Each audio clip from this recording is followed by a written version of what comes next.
When you hear the words Royal Jubilee, what comes to mind? Probably street parties, maybe some waving flags, right?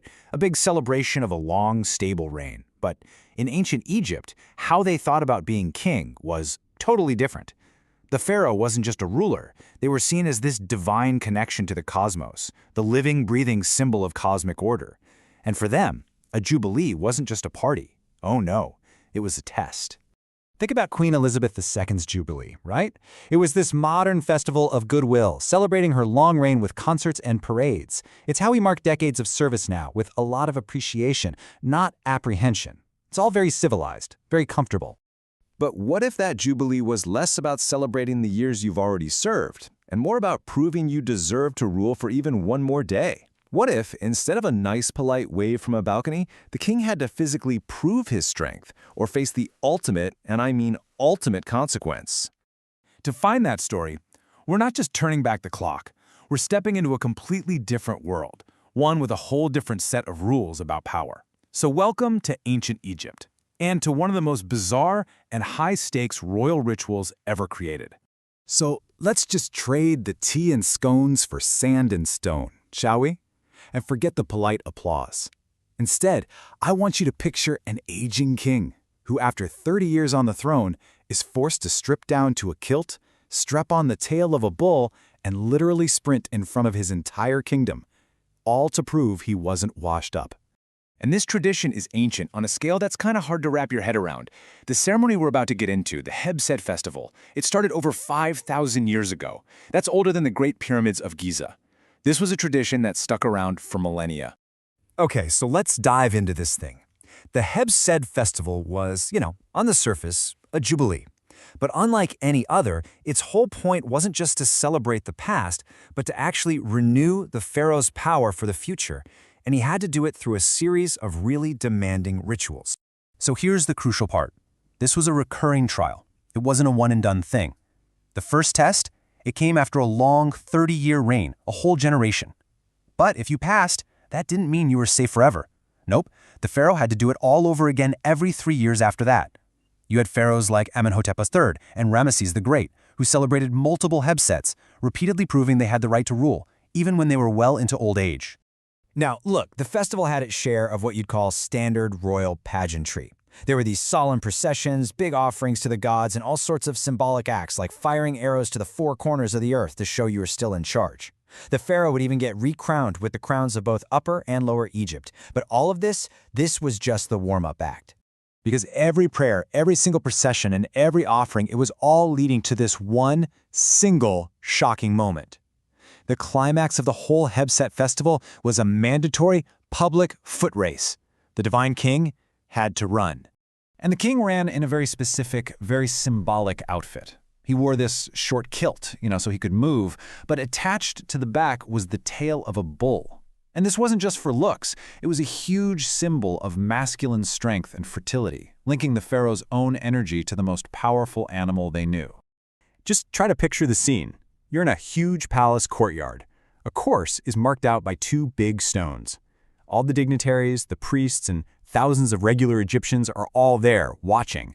And then their ruler, their living god, starts to run, sprinting between these markers in a public display of physical power for everyone to see.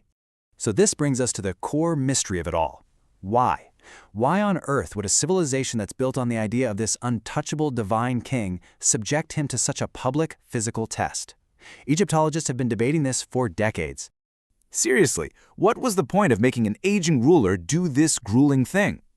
Well, the answers tell us just how deeply the Egyptians connected the health of their leader to the health of the whole nation.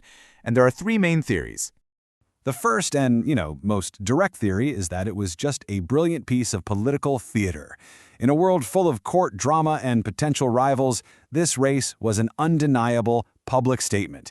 It basically told everyone, from your ambitious relatives to foreign ambassadors, I am still strong, I am still vital, don't even think about testing me. The second theory is a bit more magical. The Egyptians believed the pharaoh's own well-being was magically tied to the land itself. So if the king got weak, maybe the Nile wouldn't flood and the crops would fail. This race, then, was this ritual act of regeneration, a way for the pharaoh to magically outrun decay and renew himself, which would guarantee prosperity for all of Egypt. And then we have the third theory, and this one is the darkest and the most chilling possibility. This wasn't just a show or some magical ritual.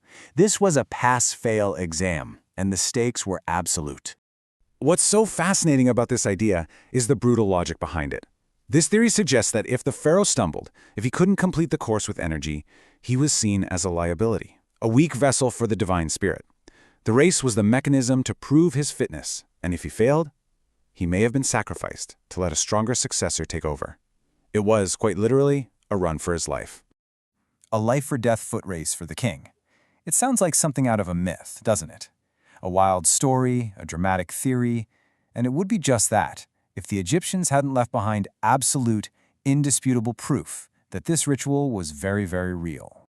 So let's be super clear here. This is not speculation or a legend. Archaeologists have actually uncovered physical, tangible evidence that the Hebsed festival, including its wild foot race, was a core part of Egyptian kingship for thousands of years. And this proof comes in two forms. First, we have countless carvings on temple walls showing pharaohs in that very specific kilt and bull's tail doing the run. And second, and this is even more incredible, we've actually found the courses themselves, preserved in stone. And this just brilliantly illustrates the point. At the complex of the very first pyramid ever built, for the pharaoh Djoser, over 4,600 years ago, there is an entire courtyard built just for this ritual. The Hebsed court, with its markers, is built right into the architectural plan. This wasn't some afterthought. It was a fundamental piece of what it meant to be the king. So, this whole ancient ritual, it kind of forces us to ask a question that really echoes throughout history, doesn't it? For the Egyptians, being fit to rule was brutally physical. For medieval Europe, it was all about divine right in your bloodline. For imperial China, it was about scholarly merit. Every culture defines what makes its leaders fit in a different way. Today, we talk about experience, policy, character.